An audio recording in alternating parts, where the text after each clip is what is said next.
some members of the Quad have an expectation. Okay, I also have an expectation of the world. So tell me, what are these expectations? No, I'll give you an example. Yeah. I have a neighbor who practices terrorism day in, day out. Why don't all of them sign up for everything that I am saying? Why don't they have identical positions with me on terrorism? You know, where is group unity when it comes to that?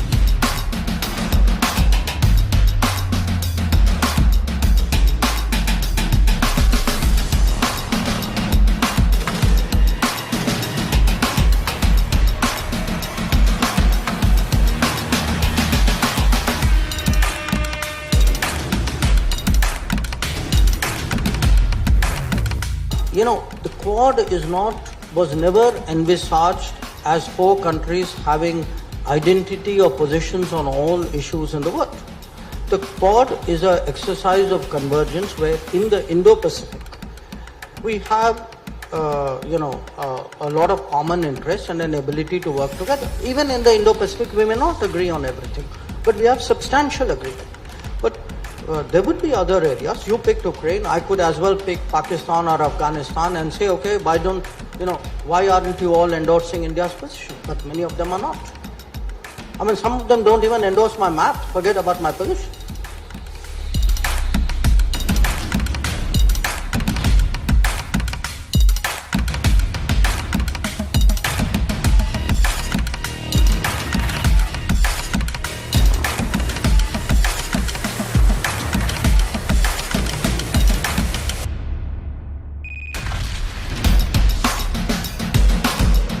What issue is it that the West wants India to step up to the plate, so to speak? No, but why should I step up to what the West wants? I will step up to what I want. No? I mean, look, I have a fundamental problem with how this entire debate is being framed, because it goes back to the earlier questions you are asking, which is, you know, a set of people say, by the way, this is the right thing to do and why aren't you doing it? So I am not running a foreign policy for the demands of other countries and other people. I am running a foreign policy for what I think is globally good and what is in my country's interest. And I believe today that if you look at now it's 9 months since the conflict started. I do believe in these 9 months, India's interests have been well served.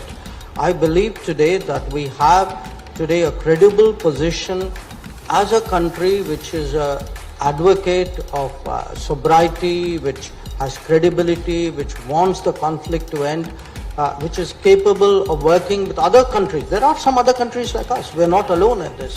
And I think that's the right thing to do. Now, if that doesn't meet every expectation of some Western countries or many Western countries, I'd say, well, frankly, tough luck.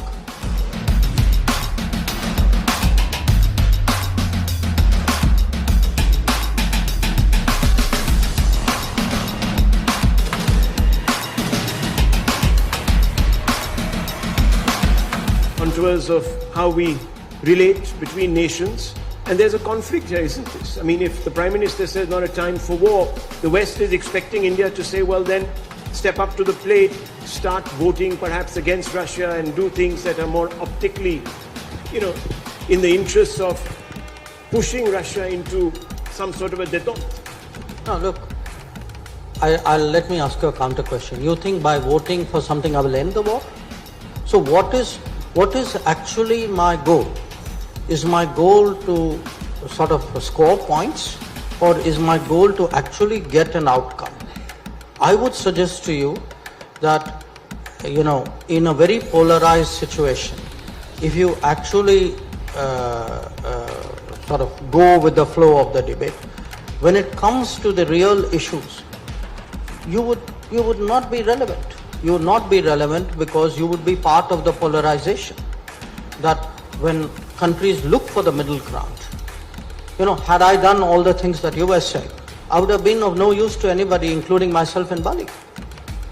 I mean, I had a role in Bali precisely because, different countries.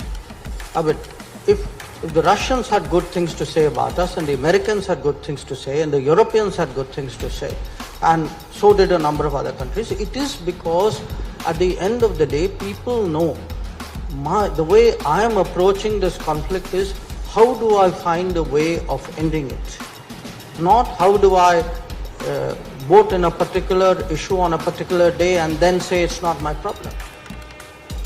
So I think I've taken a bigger in a sense, a bigger view, a longer view, a more serious view of the problem. And I have positioned myself accordingly. And I would say to some degree the